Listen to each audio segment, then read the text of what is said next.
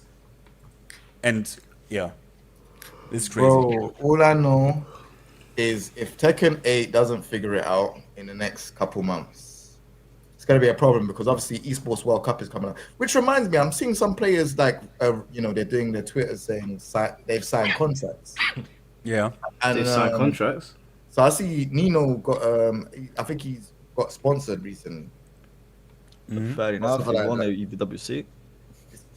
Yeah, but the one thing I don't like is that, I don't know if I even have enough time to say it, but bro, like I don't really like the fact that people say they're sponsored when you're not sponsored. You're just picked up for the EWC and then you just kicked to the curb after it's done. Oh yeah, that's true. King J's so right about rough. this. So if people in chat don't know, it's the Esports World Cup, and what orgs do is before that happens, they pick up a lot of players, they give them short-term contracts so they can be represented at EWC and also partake in the team money that is given out, and then they are pretty much kicked. They get like super short contracts.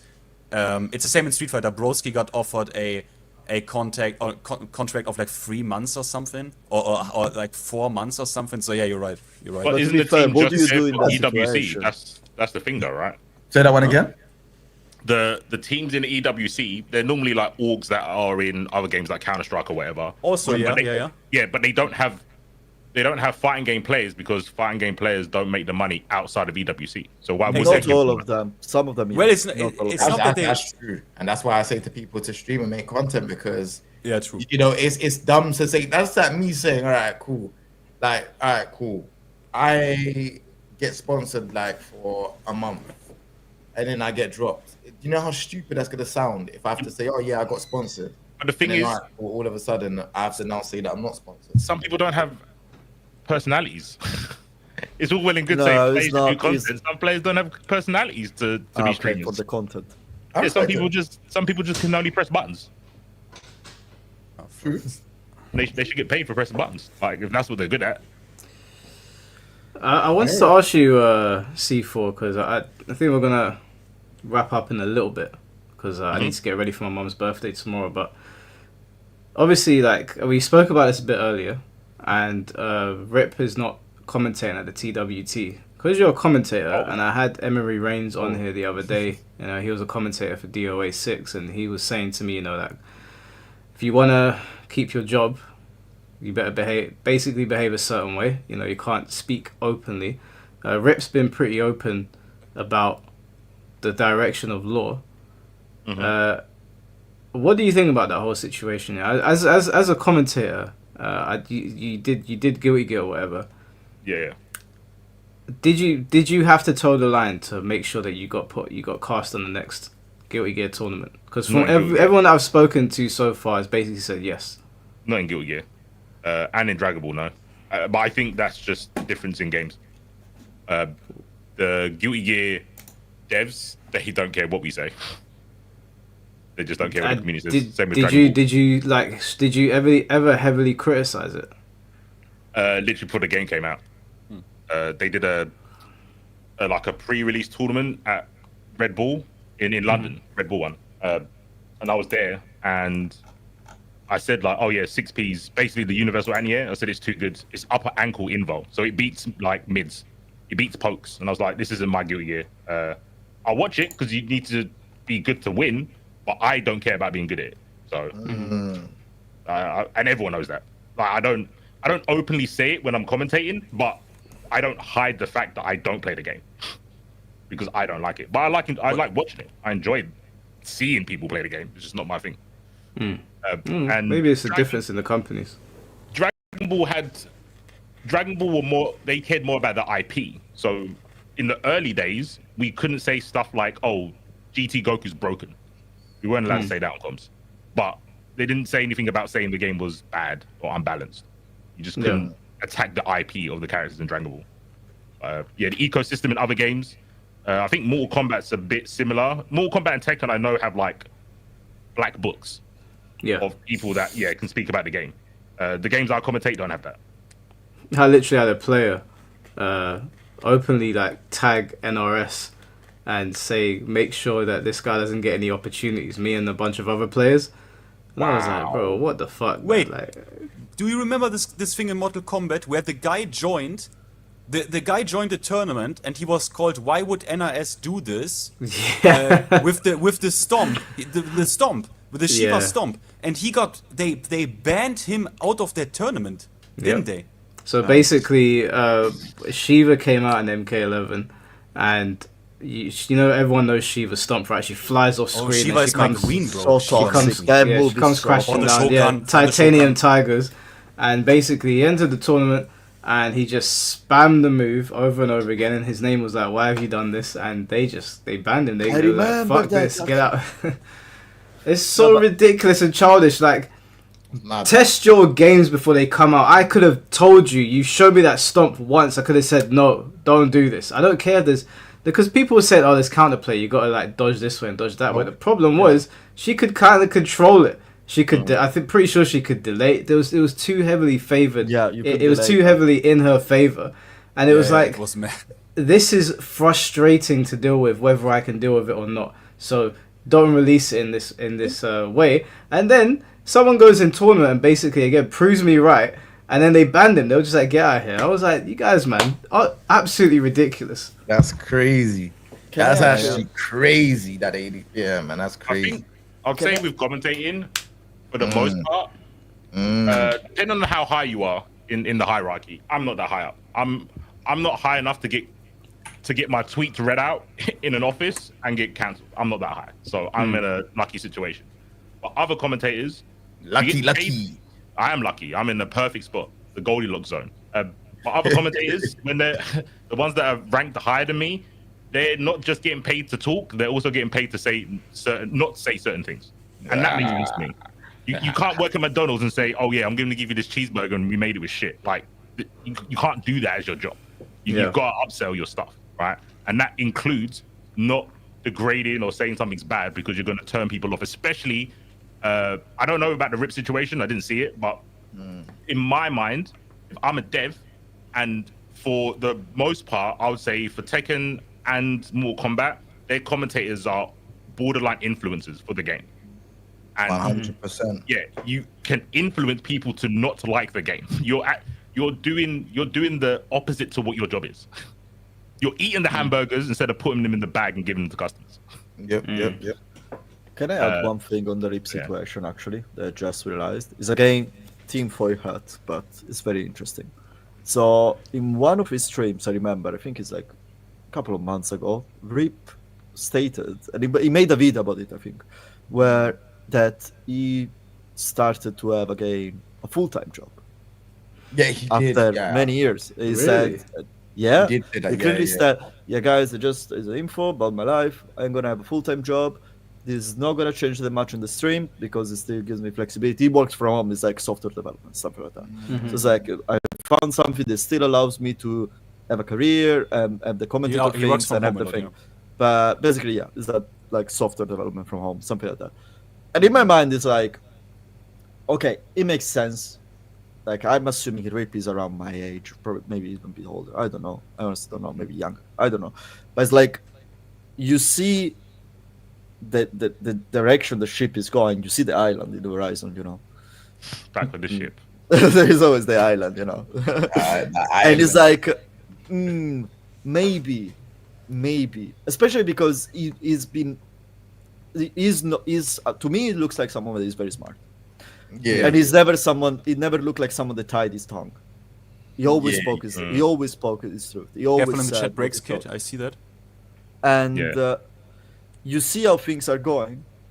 And at the same time, randomly, I mean, maybe it's an opportunity. This is a real team for that.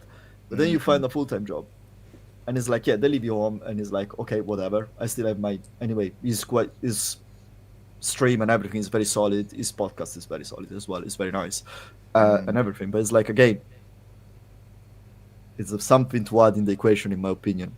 It's like it's something that. Yeah, and he knew it could happen. He was already on the. He was already. It's like there you was a would time feel- where he it's a- was off the list. He You was would off know the list already. In the past as well, he mentioned that, like he mentioned one of his regrets. He wasn't at the finals. I don't remember. Yeah, and he knows why. He knows why. Yeah, he knows why. They don't remember. He probably knows why. You don't remember It's like, why? I respect him so much. But what did he do? No, I don't remember exactly why. Yeah, He well, probably it mentioned was it, but I don't so. Okay, I'm not gonna. Nah, If he said it, Get it openly, out. you can say it. it was. It Yeah. was. Let's say there was a video, and I think it is. He says he knew what it was, right? He was already one time. He was already off the list, right? So he knew it could happen again. So I think that is maybe what has motivated him to also like, okay, you know what? I'm just getting a full-time job. You know what? What do you mean? Yeah, that's kind so- of what I'm trying and- to say. That's like Team for Land. We couldn't know, but Yeah, There is you're right. no He way knew. that Rip was going to be able to stay quiet after what they did to Law. What they did to Law is one of the most egregious crimes committed in a video game I have ever seen in my life. I ain't even seen it. Ever. did But you I see heard- him like when he was? I think it was when he was reacting to the second, like this patch of low changes when you can buffer shit and everything. And he was talking about it. He left the camera and everything. He Yeah, I obviously saw that. reacted and everything. And then he showed his first. I think it's his first YouTube video, which is basically a combo video from Tekken 5 DR with him doing very hard DSS shit. It's like, yeah, that's, Whoever at Bandai Namco made that decision, I honestly believe that they need to have a coming to Jesus meeting. Someone needs to sit them down and tell them what the fuck are you thinking, because It needs to be, yeah. people that were playing Law casually before were always going to play him because he's a Bruce Lee character. That I was playing Law and I didn't even know what DSS was for a long time. I had no clue. It only occurred to me very, very like in Tekken 6 is when I found out about it. I had no idea that it was a thing before, and it was later in Tekken 6 as well. I was like, what the hell is this stuff? I started seeing people doing it, and I was like, when they nerfed it, I was like, but I was still gonna play Law anyway. This DSS stuff was just something if I wanted to look a bit deeper. Now you've bastardized the character. Whoever did that at Bandai Namco, absolutely shambolic behavior. Yeah, Terrible. that needs to be reverted. I'm serious. they will about this. never. This one they that will needs to be never revert reverted. it. That needs to be Ever. reverted. I will force them to revert it. No. Yes. Don't revert it. Tone down for Butcher him 2 more. is Tone Jet after, man. Tone down for 2. Nah, I'm joking. I'm being Tone mad. down for Man, I'm 2. sorry, That's man. what is gonna come. What It'd do be you? discredited. What's the like general consensus about what happened to Rip then? Are people like mad that I he said it earlier. can't say what he wanted to say about Law without getting like repercussions from? Yeah. Do you want me to tell you the truth quickly? Is that none of the commentators are backing him at all? They're not saying anything. They're just Oh, keeping I don't know. quiet. Did you check Twitter already? Did you check Twitter?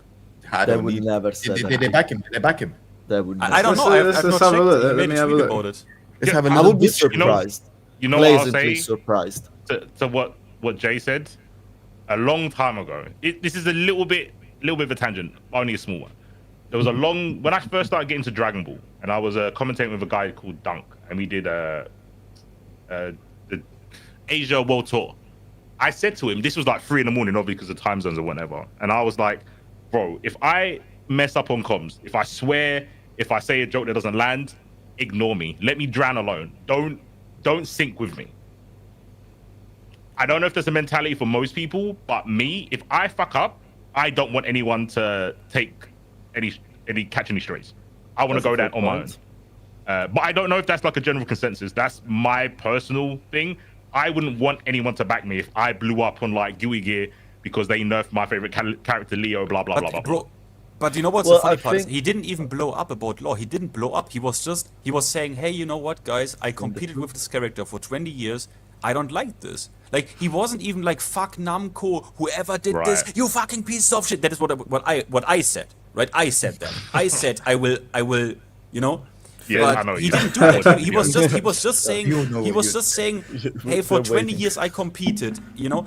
He wasn't even saying, yeah, the Namco devs are stupid or something. So this is where I'm like, is it really because of that, or is it because of something else? But I mean, obviously, yeah, the timing is too weird, isn't it? The timing is weird of it. I've just read through all the quote retweets. I haven't seen anyone.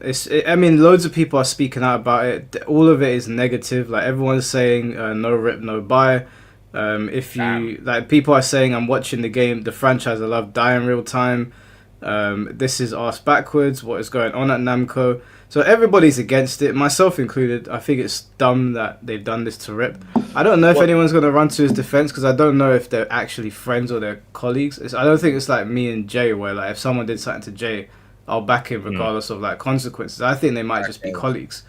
Like I don't know. it might just be a thing where it's like we will commentate together, but we ain't friends. Yeah, friends like the dice. That could be. Like, To I be think fair, I expect it. Like honestly, like if I would expect if someone will have a reaction, like some of his colleagues will have a reaction, because I honestly, yes, I agree. We cannot know if they're friends or not, but it's like if you think about him and Tasty Steve commenting together, they're literally finishing each other's sentences. Like they're insane together. They're insane. Bro, but on top of that, it's like John, they're not gonna see it as that. no. Let me finish. That's what I say. It's like they're not gonna say it openly. They're not gonna go on social. No, they will not, because they know that like at the end of the day, even if let's start a scenario. Even if you have Spag and you have Tasty Steve and the other big commentators all going together, is like, no, we won't Reap. No, we won't Reap. Reap is our lord. We won't Reap.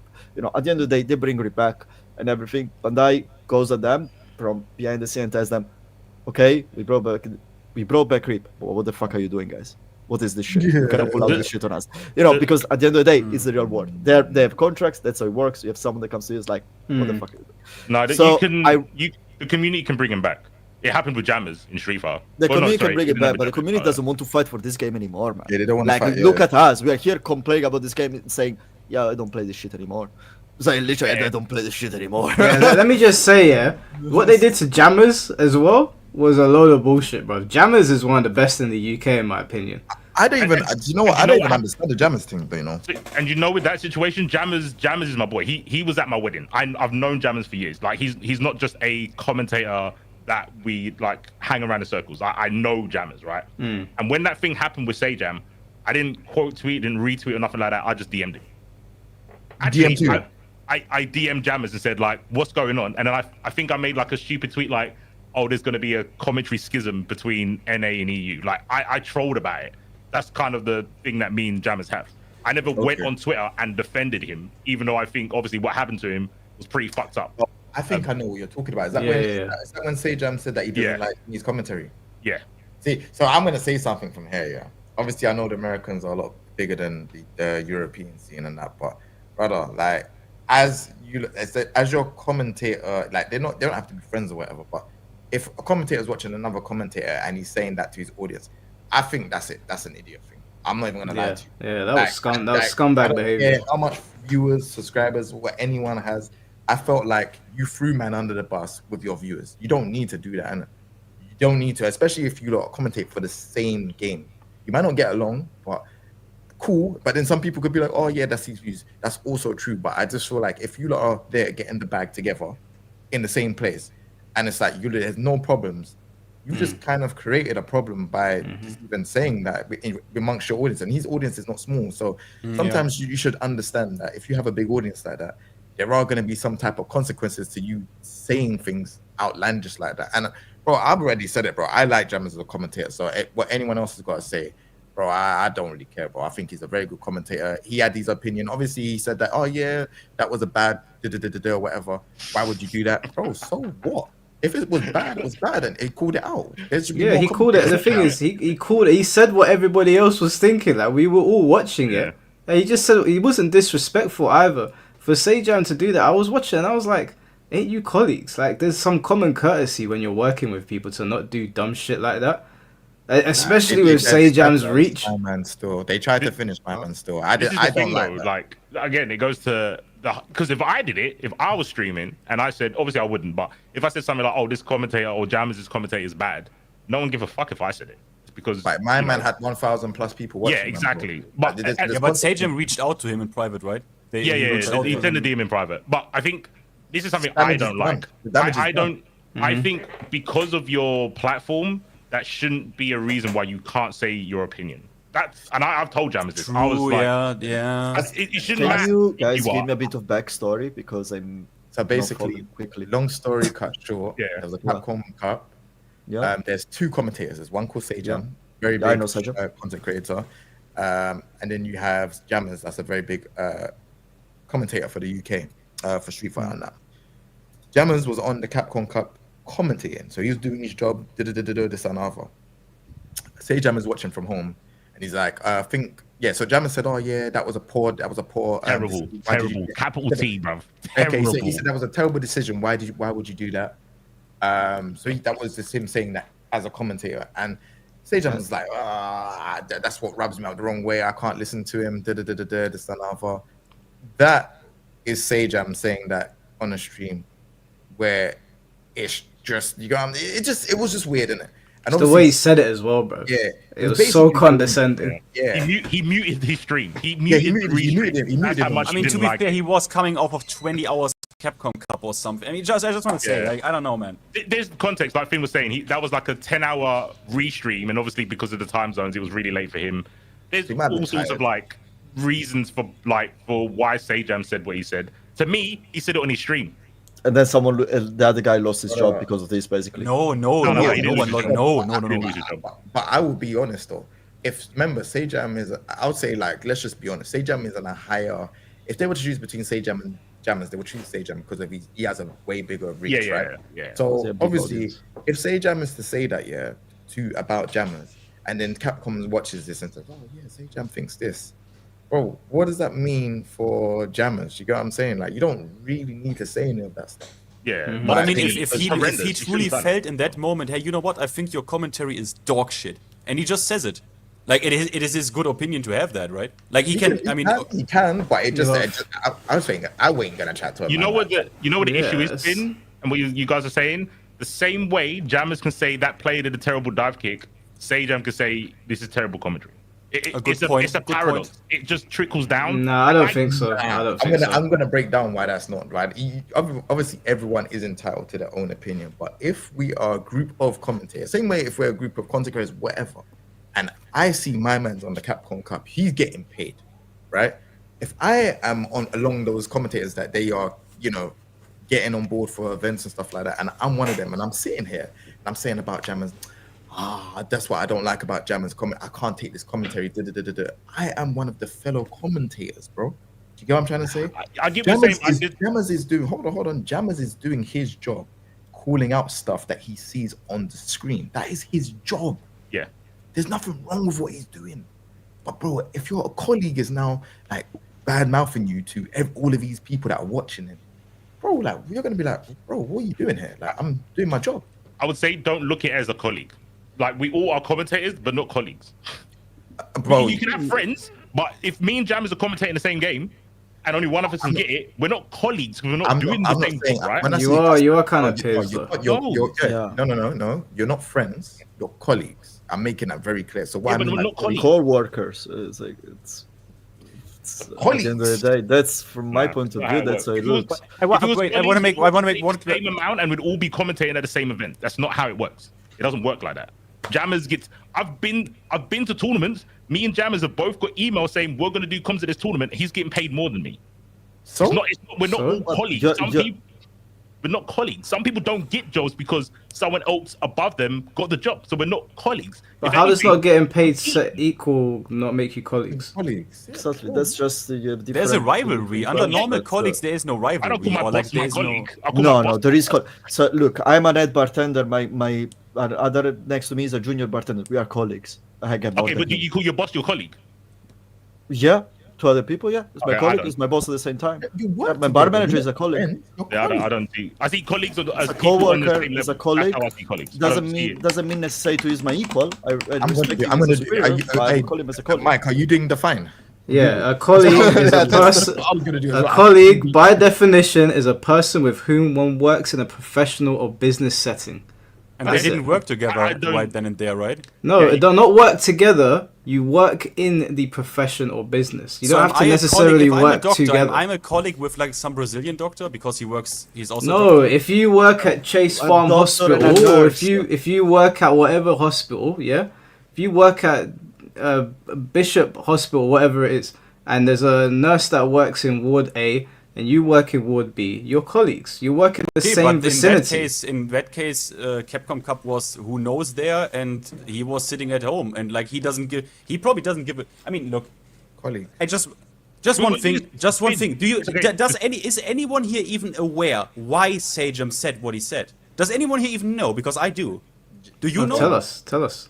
It's because Sejam said Sejam was always very open that he really dislikes when commentators do this thing where they break a situation down to simply a bad play, because the pressure in tournament and the decision-making tournament is incredibly stressful, incredibly complex, and he dislikes it. He always was honest about it. He very much dislikes it. Years ago he said that. Very honest. If it has this condescending tone, if you say this was a terrible DP or or whatever, a terrible decision, terrible block, he always said this, that he really dislikes this. It's not a secret. And this is why he said it, because he dislikes if you talk that way about players. How can you have... Okay, I'm reading Chad's comment. It says that he's always had a pet peeve of criticizing players. I've never watched any sport or any... whether it's wrestling or Formula 1 or UFC, where the commentators do not criticize. It's Why not about is it criticizing. different in the Wait. FGC? It's not about criticizing. It's not about criticizing. It's about the way how you criticize. But he didn't do it in a ridiculous manner. He said it was a terrible decision, which it was. The same way if Brock Lesnar throws a high kick and someone slips it and tackles him and taps him out, it's a terrible decision. It's not. How is that? That's not even putting the player down. You made a bad choice. You lost. You lost. The same thing. Go, Finn. I understand. I've had this conversation with Jammers, Finn, so you can go. I know what you're saying. I understand what you're saying. I get it. Look, I come from a country where commentators basically never question the football commentators never question the referee, while in UK is the complete opposite. Yeah, the complete opposite. And trust me, having a commentator that stays neutral is way less interesting than having someone that actually express a minimum share of opinion. Because that's what you want. I'm just explaining the as long as you're not why insulting, as long as you're not like downgrading whatever, it's like, oh yeah, what kind of pro player does that DP? No, that's not something a commentator can say. But that's the thing. It's just words, and with those words, it's almost semantical because someone can take offense to that. That's what I'm saying. Yeah. So you can't avoid this. Oh, you're degrading the player, because someone could take it as like a personal attack. Like you can't really avoid that, and you get a lot of like esports commentators that don't do what Jammers does. But Jammers been doing that for years. He's always. Even when he started that in Meltdown, he's been saying, "Oh, yeah, it was bad." He's been doing that, and he's got criticized it from day. Do you know what I find? Do you know maybe why this isn't computing to me? Because when I'm watching commentators doing their work with like the fighting games, I don't see it any differently from watching commentators do boxing.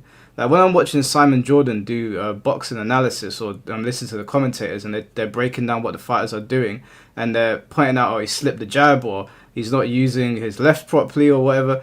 I don't see how that's any different if I'm playing Street Fighter and I do an SPD and I whiff and they go, that was a bad decision.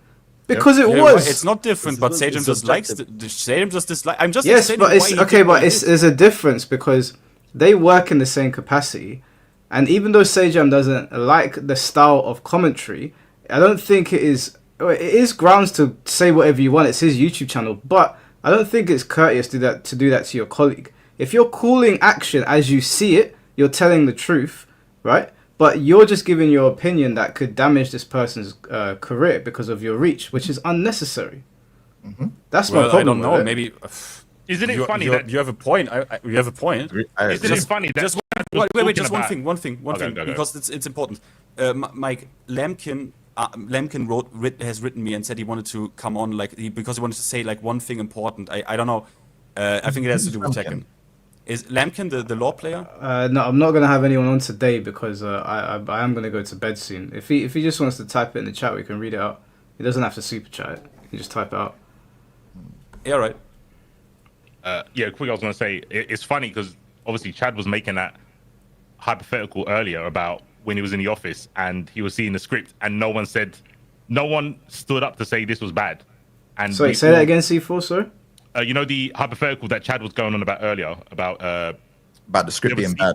About the script, and no one's saying anything. What script? That was what are you talking about? Chad was talking about a script being bad. Remember when we were talking about Bandai Namco before? And he's like, yeah, he works doing script writing. Oh, the editing stuff. Yeah. And he was saying that no one would say it was bad. We all looked at it and no one would say it. A lot of commentary is like that, and that's why Jammers got to where he was, because he was the person who said this was bad. But again, on the same hand, with an opinion, I think it's fine to say it was bad. regardless No, of your I don't want time. anyone to get mistaken. Sejan can say whatever he wants. He can say whatever he wants. I'm not saying that. I'm saying, in my opinion, it's different when you're criticizing a player. The player can enter as many tournaments as they want, no matter how much I criticize them. It doesn't matter if this entire chat's like, Michael's got 53 defense in Tekken, this, that, and the other. It doesn't matter, because at the end of the day, I can enter the tournament and I can either do well or do poorly. But commentators or the people in this space openly like doing what he did and just muting him and saying, I can't listen to that, can have an effect on his livelihood. So you can say it if you want. I think it's a bit of a douchebag thing to do. Okay, that's fair. I think, I'll take back using the word colleague. To me, the word colleague is just too vague. I don't see the quote unquote industry I'm in as colleagues. I don't see like fighting game players as all colleagues. And then it's like, oh, don't pop off on that person. You might hurt their feelings or whatever. I just don't see it like that. It's not even about hurting. It's his feelings are not what I'm concerned about. It's the image that is projected of the individual that's trying to do their job. Because when you criticize the player, it has no bearing whatsoever, because the player can just come back or come out of losers and Could be do dropped their from thing. the org. Could be dropped from the org, right? If the commentator says he's dog shit. Yeah, that's If the commentator says his dog shit, then maybe. But he said it was a bad decision. It was a really bad decision. I think he said terrible. I think he said terrible. I think he said terrible is pretty close to dog shit. But the organization cares about the result, not what comes out of a commentator's mouth. The organization wants the money and the result. It's a completely separate thing. Why care about what Sajam says about? What? Sajam's got one of the loudest voices in our scene. Yeah, but why would Capcom care about what if Sajam thinks Gemma's commentary is a bit? It's not even necessarily what Capcom thinks. Wait, is that as well. I forgot though. Isn't he not banned from commentating or something? No, not anymore. Not anymore. Sajam was banned from Capcom. Sajam was, yeah. Yeah. Oh, okay. He had I guess it's like the rip situation. I think he was talking about rollback. Oh yes, I didn't have rollback. He ripped Capcom a new asshole because he said the netcode of Street Fighter V is basically the most terrible dog shit he has ever seen in his life, and he got Capcom put him on a blacklist for this, or like, how do you call this? Like you don't commentate this anymore. Yeah, shadow banned. Yeah. Put a silence on your lips, boy. Hey, free speech. Say whatever you want. Yeah, well, Street Fighter 5's netcode was absolutely. I never played. But it was awful. Come on now, it was bad. He stood on principles. He stood on principles. He said, "Fuck it, I'm gonna say this thing. If he gets me in trouble, so be it." And he did. Well, but because at the end of the day, the commentating is not his main source of income. Is his audience, and his audience will stick with him if he does. Wait, do you know how long they go? If it's clear and truth to them, you know, just what he was not as big as he is now back then. Yeah, but he was already big, but he wasn't. Then it was his main source of income anyway. How do you know that? You cannot know that. You can. How big was he? How big was he? Because I just don't assume things about people. He was on Capcom and he commentated. Well, okay. Oh, sorry. I'm assuming that being a commentator for a tournament, it gives you less money than being anyway a quite big influencer on the internet. What do you mean quite big, bro? He had I'm sorry. Like, how many did he have? You think he's gonna make? How many did he have? You'd have to look at the sums and you could work it out, but I don't know back then. But there's some players that they get more income from their subs on Twitch than winning the tournament. Like that's. By the way, Gian, are you telling me the sacrifice Sajam made in shitting on Capcom for the netcode is less worth because it's not worth anything because he could allow himself to do that? Oh, man. Well, yeah, if you're big enough, yeah, of course. Why not? Stay true to your family. So then it doesn't matter. But main man who is big enough, would you? I mean, I you know what I mean? Like, main man is big enough, but he has to chill, right? That's at the end of the day, it's your decision. I would never say, "Oh yeah, I love Tekken 8." You know, I would never. I don't care. It's like I will stay true to the cause. Tekken is a shit.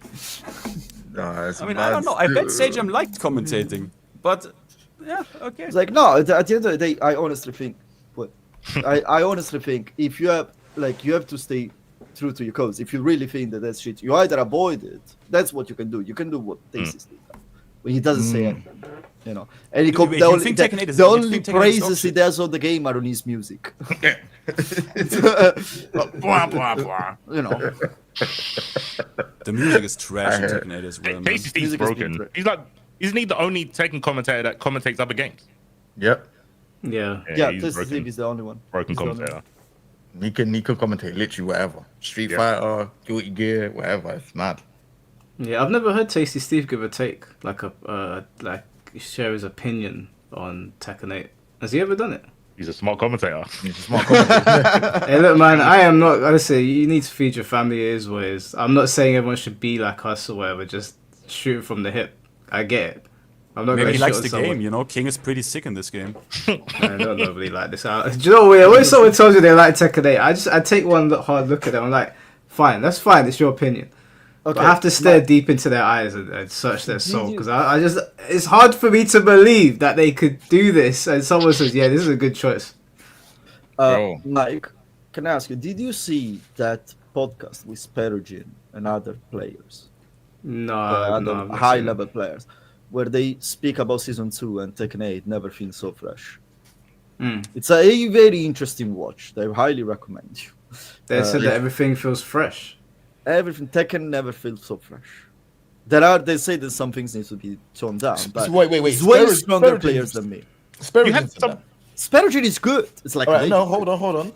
Eddie is ridiculous in this season. I checked the patch notes. He's ridiculous in this season. You're saying he's biased. I don't know if he's ridiculous. But... No, but it's like... Bro, I checked the patch notes. When I checked the win rate. Do you know where he is in the win rate? I don't want to state. I don't want to make... Hold on one second. You don't care about win rate? Gian, listen, let me just say this, please. I don't care about win rate. Yeah? When I said Yoshi was top tier, all the top players were laughing at me. This was very early. The video was there. Nothing's changed. Now, what did everyone say near the end of the Tekken 8 Season 1? Yoshi's top tier. I said this at the start. I don't listen to everyone else and their tier list. I go by what I see, look at the frames, look at what's guaranteed, what can happen, and I'm saying, damn, this character's dumb. I said Eddie was dumb. Before I came on this podcast today, I was looking at the patch notes, I looked at Eddie's stuff, and I said, Eddie is dumb. Okay, but Eddie was dumb in Season 1 as well. But do you think he's mad strong and he will win shit? I think Eddie's way better now. Do you think he will win a master event? If someone's good enough, I think he can. Yeah, Tekken Master, make it through. Yeah, 100% he can. I think any character can win a master event in this game. Yeah, like Eddie's ridiculous. Like, don't forget, like Feng's win rate is not that high across the whole player base, and his usage is pretty low as well. But Feng's ridiculous in this season. Anyone I don't think Eddie's good right now, but I don't know. While standing 3+4, being +5 on block, and you're in stance. You're in for 50. But you said you didn't yet get to all characters' patch notes. There's some ridiculous shit in there. We're talking about Eddie now, and but Eddie has to play against the other characters. Yeah. So if there are characters where you didn't get to everyone yet, so if there are characters where you're like, whoa, this is mad, this is really mad, then you're like, okay, maybe Eddie is like, because when the patch got released, everyone thought their character is broken, but then they you know. I'm not saying I'm not saying Eddie is like top tier. I'm saying what the tools I saw with Eddie and what you got, the new stuff is insane. Like for a character like that does 50-50. I am not saying what I've seen amongst everyone else. I'm saying what I've seen with Eddie, what he's got, the stuff that's been changed is insane. If he go into heat engager, if he goes into any heat engager, he gets a level 1 straight away. Like yeah. Is that Carl guy a troll? Yeah, exactly. I was going to ask that. I was waiting he's just having a good time. I've always looked at he's a troll, and it's not a good question. Like it's picking up my interest, honestly. Like my curiosity, definitely. Tekken is the best fighting game out right now, regardless of how bad Season 2 is. He's having a good time. Let him do his thing. I don't want to get one guide. I respect it. I don't know what beverage he's on tonight, but I would like to have a I respect it still. I definitely respect it. Speaking facts, can you list some of them, please? Man said. But yeah, no, Eddie is a character that I'm saying is just very, very, very silly. Very silly. Don't forget that Tekken 8 is basically a turn-based RPG at this point. Like, you land an attack and you just sit there and watch a cinematic for ages. So even if the other characters are strong, as long as Eddie employs his bullshit of +5 or whatever, and he gets the hit off, you're gonna sit there and watch. And then when you think it's your turn, He's going to use some sort of item like they do in RPGs to grant him another turn, and he's I going to don't kill think, you. but guys, I don't think Carl is trolling. I checked his comment history. He's not trolling. No, it's No, not. Carl's taking the piss. Guy, we can't take bait. Like there's no one believes. Wait, I check his comments, bro. I checked the history. He's consistent. It doesn't mean 10. You think he's a consistent troll? Oh, bro, I get consistent trolls. Yeah, trolls are consistent. They're good at their shit. But wait. Do you want to be accused of just saying, "Oh, Mike, if you're confronted with a different opinion, you're just gonna say he's trolling"? I mean, he's not saying anything, is he? He's just saying Tekken 8's the best game. What am I supposed to say to that? He's not said why. He needs to say why. He's got a keyboard. He can tell us why. He's not. He's saying it's the best game that we're tripping. I mean, I wouldn't fall for a troll. If he literally thinks that, I would invite him to a Discord call and would so hard humiliate him that he would never do this again. I don't want to humiliate him. I want to. I do. He wants a Discord of hands. Let him type it first. Let him type it. Oh, bro, I'm having a Give good me your time Discord. here. You can call. I'm in Mike's Discord, Carl. I'm in Mike's Discord. Contact me. We talk about it. I did it before on Mike's show. Thank you very much, man, for inviting me on this one, man. This one's it's all good, man. The thing is that like I get trolly comments all the time, and sometimes people write me long paragraphs on why they think Tekken 8's a good game, and then like most of the time I'll ask them, "Is this your first Tekken?" They'll say yes, and I'll just leave the convo there. Not because I'm looking down on them or anything, but it's just because they don't have a frame of reference. What I say is not going to compute with them because this is their first Tekken. This is all they know. So it's a pointless conversation. It's like if you only saw one version, if you only saw the recent Jurassic Park films, you never saw the original. You wouldn't know why people that love the originals got pissed off at Jurassic World. So it's a bit like, why are we having the conversation? But that's why that podcast is so interesting. I'm gonna send you the link because it's very interesting. Because these players are not new players. They're not trash. They're heavy legacy. They're very good players. They're way better than me. Way better than me. And it's like, and some of the arguments to me, they're like, okay, I respect your experience and your ability to play the game better than me and all the other games better than me. But this doesn't make sense. Honestly, I don't want to bring them out because they're not here. I would not find them right. But were they saying that they like the season 2 change, or they say they like the season? They say things like, look, they say there is things they need to turn down, obviously, because there is no way that someone would say the season is fine like this. I would still have to meet the person, but like they're saying things like, oh yeah, you know, Eddie didn't have a real option from to making you crouch from handstand. Yeah, only the unbreakable throw, the wall splats. It's like, okay, you know, it's okay. It's an unbreakable throw, the wall splat, or things like, yeah, guys, you know, this like, you know, we had to deal with this with broken things in the past. You know, we had just frame laser scraper and infinite combos in the past Tekken, and in my mind it's like, yeah, but you cannot competitively compare Tekken 8 to Tekken 4 and Tekken 5. Insanity. You cannot do a direct. It's insanity because there are games released on PlayStation that don't have any updates, and if they and the competitive scene and how the company itself was approaching the competitive scene was a complete different approach. Sorry for the repetition, to what the company is having now. And you cannot balance the game. Unfortunately, the Just Frame Laser Scraper comes out and is in the diskette. You already printed it and put in the box and sell out in all the world. Yeah, you cannot get them back. There's a scraper, it's gonna be like that. You cannot do the kind of comparison to me. You cannot just say, yeah, guys, let's talk more grind. It's like, I'm sorry, no, I don't take it in 2025. I'm gonna send you the link anyway, Mike, especially because these people, you have a good reach. It would be very good maybe to have it on. Yeah, I'm open. Even if these guys, if this Carl guy and Marvy wants to come on, then I'm happy to make the exception. Now I know I said I wasn't gonna have anyone on, but I'd love to hear his reasoning.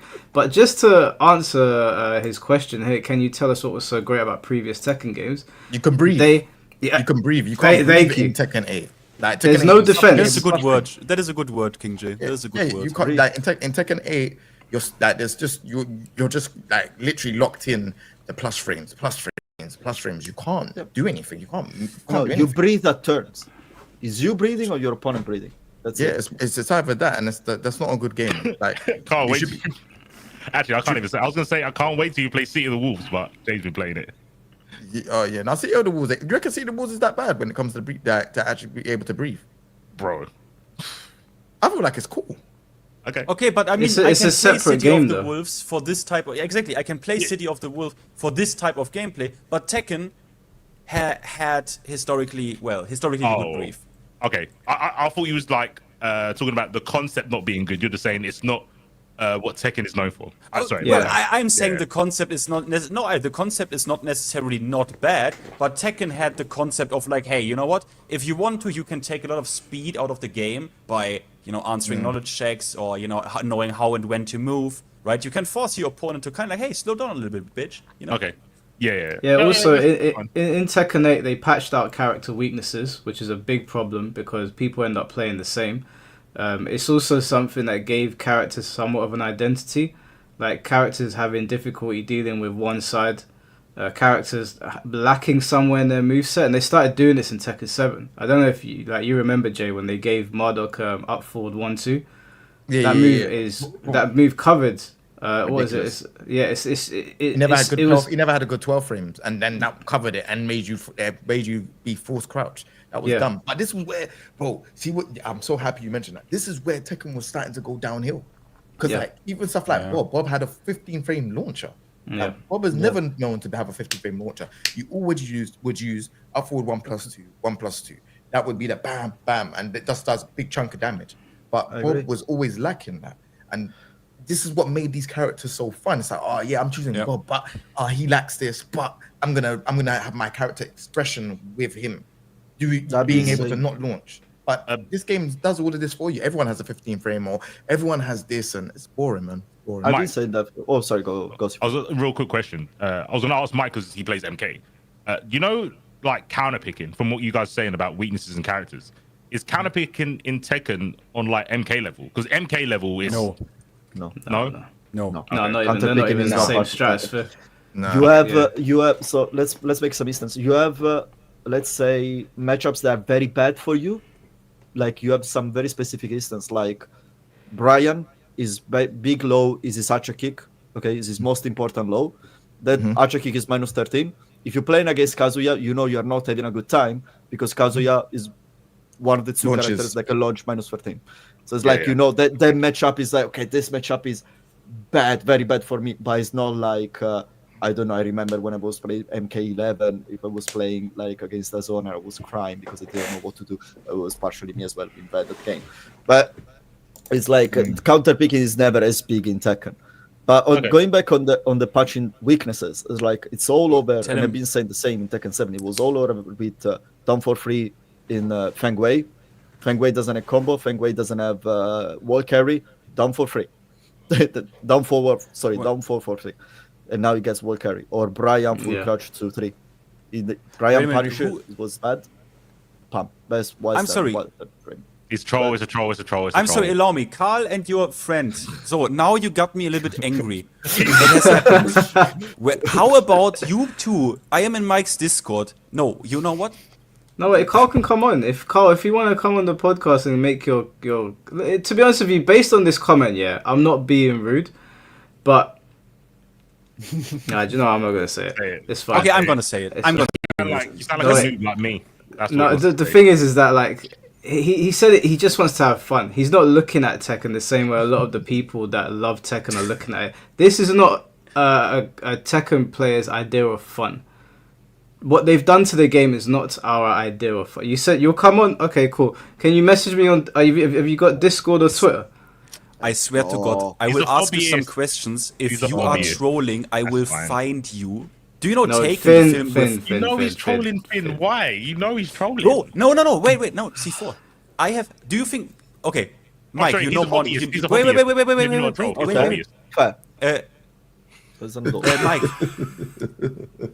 Mike, Finn, let's have some parliamentary procedure here, okay? Let's just relax. Mike, I'm just saying the debate I had with Mondi on your stream, right? Well, you know when it's a troll when they have the 0. I'm 40, not 41, 2, 3, 4. He's 40. You know he's a troll, bro. Wait. But was Mondi a troll? Mike. Mondi, who was that again? The guy who, the guy who was when I was on your stream with him and had the debate, you know, which was not really a debate, it was a one-sided slaughter. That guy. Let me just answer this super chat. Thank you for the $10. I have a serious question. Tekken is so specific when it comes to legacy frames, moves, and character weaknesses. What could the devs actually change to make an existing character fresh? Put it back to normal. That's not fresh though. That's what he's saying. So, but to make it fresh, you can't make everyone be the same, because then what's the point? Like why would you choose a certain character when you can all do the same things? Like everyone now can do a move that hits, and then you get guaranteed damage from doing another move. Like that is a Tekken 8 thing that's not in the previous Tekkens, but it's boring. I think that's what he's asking though. He's asking what can be done to make the game fresh. There's a couple of things that you can do. I mean, it's not like other Tekken games weren't fresh when they were bringing them out. Like you can, the system can be updated, and obviously like the way you interact on stages has changed historically on Tekken, and you can update the character's move list without filling in a gap that doesn't need to be filled. Like you can give a character new attacks without making one of them a minus 13 or 14 or 12 punish that was lacking in that particular character's moveset. So you've now covered a basis that is going to make them too powerful, like what they did in Marduk.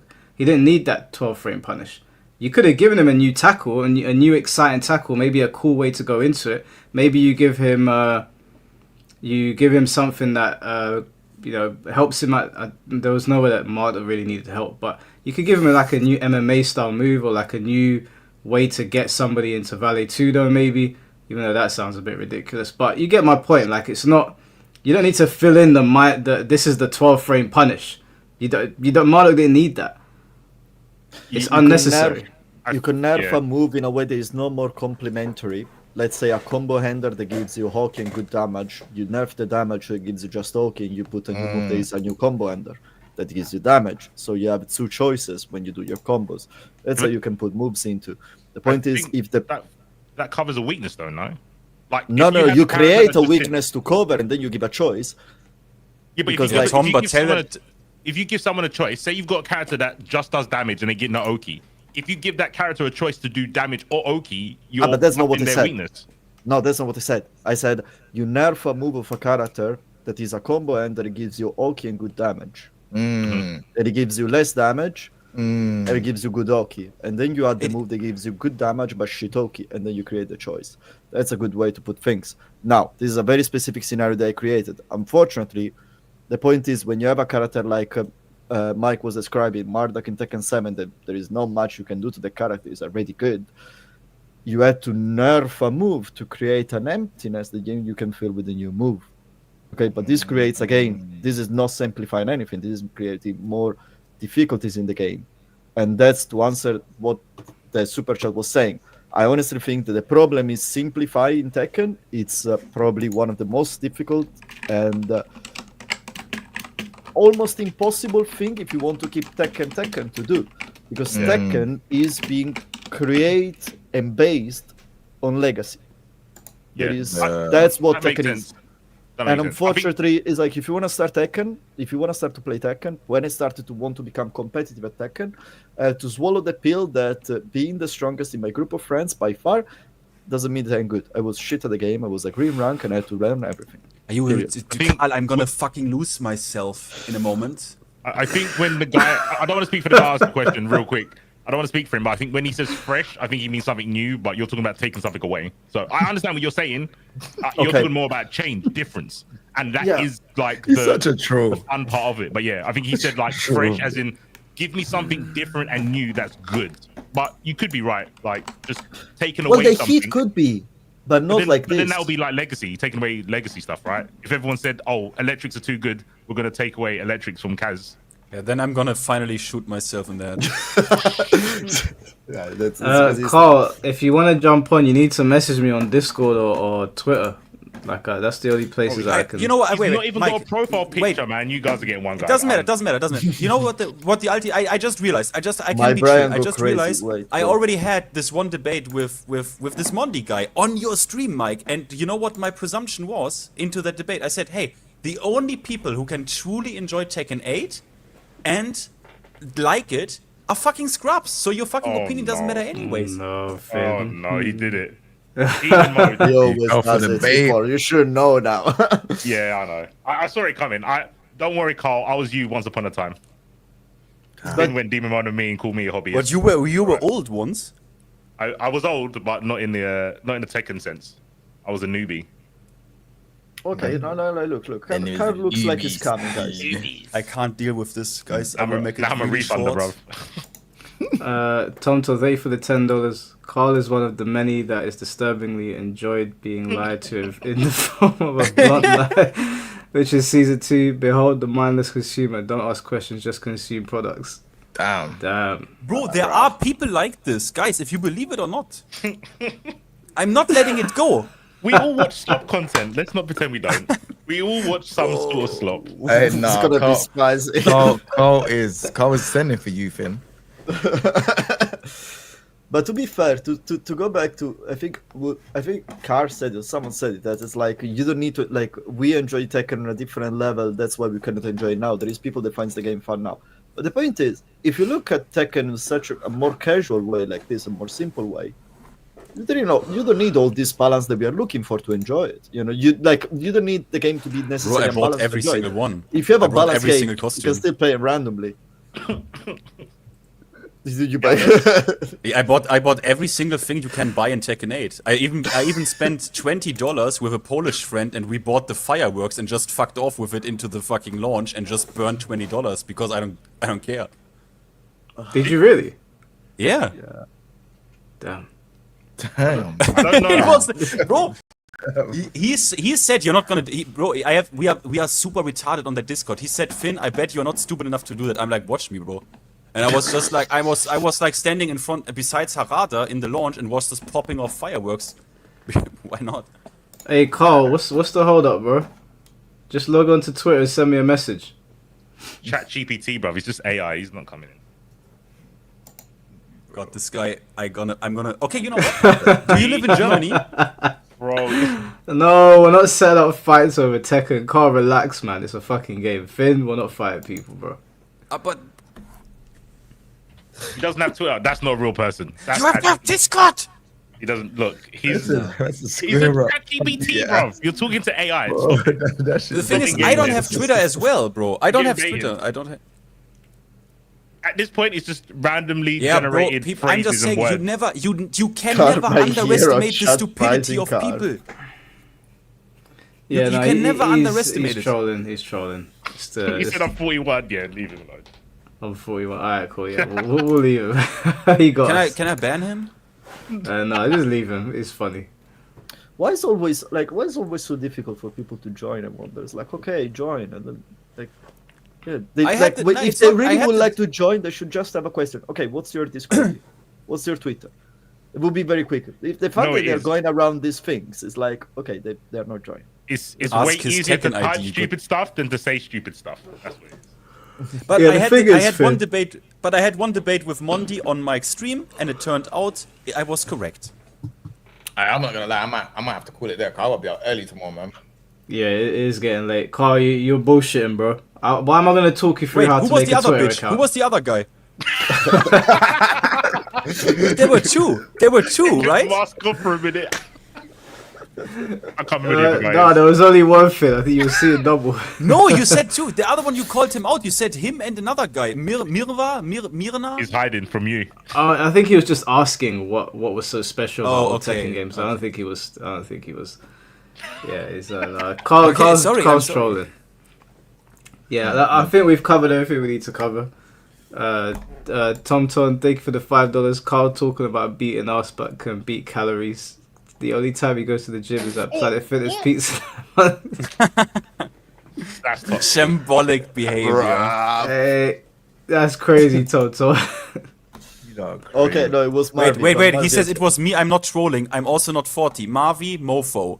Fucking, what is your... Do you have a control... Do you want me to Finn, stop giving him satisfaction. Every time you read his comment, you know he's grinning from ear No, to it's ear. the other guy. It's Marvi, bro. Marvi says he is not trolling. People wouldn't lie to me on the internet. No, but I bro. don't think Marvi was being antagonistic. I think he was just asking what was so special Marvi, about do you like Tekken 8? Marvi, do you like Tekken 8? Finn just wants to fight someone. Bro, in Mike's Discord yesterday, someone was insulting Sparrowjin. You don't know what happened, bro. I was in hours, free voice in hours, free in the voice chat for 3 hours and just waiting for this guy to show up. But he didn't. I guess I was trolled. You waited 3 hours. I just but Mike, Mike, you saw it. People, Mike, you were there. Oh wait, You was came it in my at night. Discord? Yeah, you came in at night and said, "What's going on here? Why is Finn? What is going on here? Why Oh are you?" yeah. So for those of you that don't know what was going on, in my Discord yesterday, I got alerted by a crying wolf. He thank God he messaged me. He said, "Mike, have you checked your Discord?" I said, "No, what's going on? It's midnight." He said, "You might want to check your Discord." I go into Discord and it's an inferno, and I'm like, "What the fuck is going on here?" Like people are fighting each other, and then I see Finn and Izzy and someone else in a Discord call because I've got a call section on there, and I was like, you know what? I'm not even gonna go and listen. I'm watching Invincible. I'm not dealing with this. You didn't Oh, stream it was just so funny. No, I did enjoy it. No. It was late. I was trying to watch TV. For me, it was just a private thing. Man, I'm fading, man. Alright, you lot. I'm gonna go. Mike, thanks for having me. You lot, take it easy, everyone, man. Peace, man. No worries. Have fun skipping neutral in Sea of the Wolves. What did you say, John? I wanted to ask you something quickly. Are you planning to do some guide about City of the Wolf for beginners? Yeah, I've done a beginner's guide already, but I'm gonna do a combo one this week because I know people are like on the fence about like combos and stuff. So it's pretty easy to get into. But I've done a beginner's guide on how to like start up with like all the systems and stuff like that, like the rev system and all of that. But yeah, I'm gonna do one talking about how to like start your combos and stuff and how to use the rev arts, which is aka the EX kind of like moves and stuff like that. So yeah. I'm gonna probably start doing those this week. I got way more time now on it, so yeah, Interesting. Concentrate on those for sure. Maybe a copy is coming from Amazon. Yeah, play the game. Look, everyone, play the rules. I've gone. The shills. You lot take it easy, man. Take it easy. Hey, camera. Alright, safe, man. Take it easy. Watching my play Sea of the Wolves for the first time was actually mad funny. Yeah, I didn't know what was going on. Yeah, I never played it. I played it. I just want to make one thing clear. I'm not targeting anyone for liking Tekken 8. It's just when they like Tekken 8 and are like, I also think this is a good fighting game and this heat stuff is like really good. It's like super balanced and Tekken was never as good as it is right now. Then I'm going to. Okay. Tom, thank you for the $5. Carl, I spent more money talking shit than you ever spend time on a treadmill. Perfect Legend said it best. Drink some Fair Life. What is Fair Life, bro? I think it's some sort of protein drink or like Weight Watchers stuff. Oh, is that an? Oh, I know. It's Mr. Nylon, right? Mr. Nylon. That was the guy. He. It was that the a Mr. funny Nylon moment. shit. Yeah, Pierre wasn't having it that week. He was in a bad mood. Boys, do you have any closing statements? Oh yeah. All right, we'll let you go last, Finn. We'll let you go last, Finn. We'll let C4 go first. Yeah. Hopefully we get a season 3. I say we. I hope you guys get a season 3 and it's better than season 2. So it's a far off dream. Don't feel chained to Tekken like it's the only thing you have to play. Trust me, there are a lot of great games to play, and maybe you are skipping them because you're forcing yourself to play this game. So there's nothing bad in try other things. Trust me. Can I say something on that point? All the people, all the non-Tekken players saying, "Oh, play Uni or some other fucking anime game," they're dickheads. They're so dumb. Just wanted to say that. It's But not don't you like constructive to tell a Uni? Tekken player to just play another game. Maybe they just want to play Tekken. Yeah, true. Yeah, true. It's like, To be doesn't fair, need though, necessarily to be be another fair- fighting game, but there are a lot of things, guys. Don't feel because Tekken chains you. Break the chain. Tekken 8 told us this. Break the chain. Yeah, I mean, to be fair, I completely get the point, and I do think people that are insulting Tekken players for like staying on Tekken and not wanting to play their games, I think that's silly. However, doesn't hurt to try things. I tried Dead or Alive, fell in love with the series, so you never know. You know, now Chad, I'm Uni playing is the DOA. sickest game. Don't get it twisted. It is the sickest game. I just don't like it when, like what Mike was saying, some people, if you just like Tekken, telling someone to go play like Uni when it's a completely different fighting game is just, it's like telling someone, oh, you like to play COD, go play, I don't know, Fortnite. Yeah, Fortnite. Yeah, exactly. Perfect example. Yeah, Chad, and it's Uni, not Unist, right? Get that right in the future. Thank you. Actually, it is Unist. Yeah, but people who are Yeah, cool it's like- say Uni. True. The old heads Yeah. call it Uni. Yeah, yeah. yeah. Is it a Fate? Is it Fate Stay? Is that the same franchise? French bread. French Oh, you mean Fate? No, it's not. It's Fate, not, the anime, Fate Stay Under Night in Birth, or isn't It's it? not the same. It's not the same universe. Oh, I think okay. no. Oh, okay, my bad. Finn, closest Okay, statement. yeah, now to me. Okay, chat, guys. We have almost 300 people in chat. Who wants Mike to ready up his PC to make some Tekken Tech Tournament 2 tournaments? Huh? Who in chat wants it? Come on, chat. Come on. Who wants it? Can I get someone in chat who wants? Yes, yes. Who wants Tech Tournament 2 streams from Mike? Me. Okay. Who else? Me. Okay, good. Can we get another one? Come on, I'm here all day. Bro, it's all people without profile pictures that you'll just get baited. Me. Do you want my PC? Do you want to buy me a new PC? I thought you said you are in contact with someone for hardware. I'm in contact with him. I didn't say it's free. How much? I don't know. She's gonna let me know, but PCs are not cheap. But wait, you can't. You just need a CPU. You just need a new CPU. For PS3, that's really no, not according to her. If Like he's- she said that my shit is so old, I need to change a But lot the of stuff. 1080? Yeah, okay. I mean, okay. If she he's says- 13 years old, you need a new motherboard. But look and at the then chat, because of Mike, that, look you at need the a new chat. PC. But yeah, Yeah, but someone said with all those Mike, donos and you still got a shit PC. That's mad. Mike, don't forget to check your Discord. I send you the link for that podcast, so we might have some opposers as well. Okay, yeah, I'll check it out. That'll be Check the interesting. podcast; it's very But Carl- interesting because Carl they're says very he wa- competent players as well, and it will be very interesting as well. I think. So look, people want to play Tech 2, Tekken 5 DR, and besides Carl, he wants to play Tekken 8 or MK1 on your stream. MK1. But okay, there you hear it, Mike. The people have spoken. Get your shit in order. Let's do some Tech 2 here. If I just need something that is gonna run, I don't need it to run like new games, but as long as it can run things that came out at least in the PS3 age, then it'll be okay. I'll have to see how much she says it costs, because I'm not a fan of like, I didn't even buy my you still have a PS5. 1080, Like, bro. But that PC can't be that crap. You have a 1080. That's still bro, like. I it's turned on old, Tag 2. Yeah, when we were playing, it was Yeah. cool. It was a little bit jittery, but it was cool. Then I turned on OBS, started acting a bit funny. Then I pressed record. One screen went black and one screen went blue. I thought my whole computer died. So I don't want to buy a new computer right now. It's too costly. Don't cheap out. I understand I shouldn't be cheaping out, but Does Tekken have a thing called potato mods? You have them in anime games. Yeah, but this is emulator. He talks It emulator. looks horrible. But this is a PS3 emulator. It's more about. It's not that much about the graphics card, but it's about the processor. Like Yeah, my apparently it's my very laptop intense. can run it, Bro, but wait. the processor is decent on my laptop. Right. Someone says the emulator takes mad resources. Guys, I play Tekken 6 on 8K internal res. Like I can't. I mean, I don't have a bad PC, but really, is it that?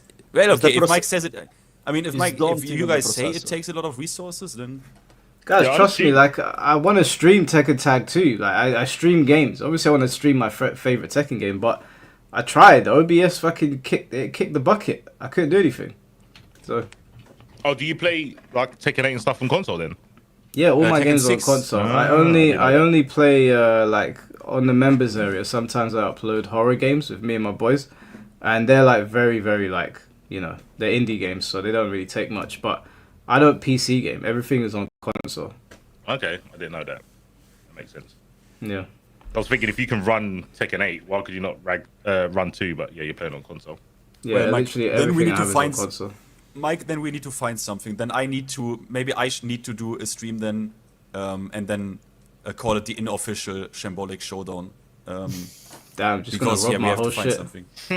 Yeah. Direct. I will get a new PC at some point. There's just like my friends. I've got a lot of friends that get married this year and next year, and these guys wanted to go Portugal, Czech Republic. One of them lives in Australia, so I got to fly out there. Then I got to go back over to Japan. So it's going to be a bit of a costly 2 years for me. So I just need to weigh up what's going on. You know, someone else has just proposed. They want to do the wedding soon, so my friends are kind of fucking me over. I know that sounds selfish because it's meant to be their special day, but I've unfortunately I made the mistake of having a lot of close friends, and now they're all getting married. So maybe you know what? When I meet the special one, I'm going to have my wedding in the most obscure place on the planet and make them pay out of their ass to come over to my wedding just for what they've done. So you mean like Himalaya or something like ultra crazy or like? Yeah, somewhere out there, like Himalayas, like somewhere on the other side of the planet. We'll see it. Bora Bora, yeah, that's a good shout. Actually, that's gonna cost me a lot of money. Well, yeah. But anyways, anything else, guys? Nah, that's it, man. Yeah, I want to say. Thank you, Mike, as always, and thanks to Chad and King J. And I hope King J can make it to the Friday Tech 2 tournament. Me and Blackheart are on the mic Friday if everything goes to plan and Blackheart doesn't drive me insane, and maybe I drive him insane. But it's gonna be sick. Yeah. Tech tournament 2. I don't fucking know, bro. Like evening, I guess. It's a bit spontaneous. No, it's the entry. It's I think 20 CET is the first game, but you can make an entry until I think very short before the tournament. So just if you want to take part, I can join after. I want to watch the tournament after, but it's gonna be late for me.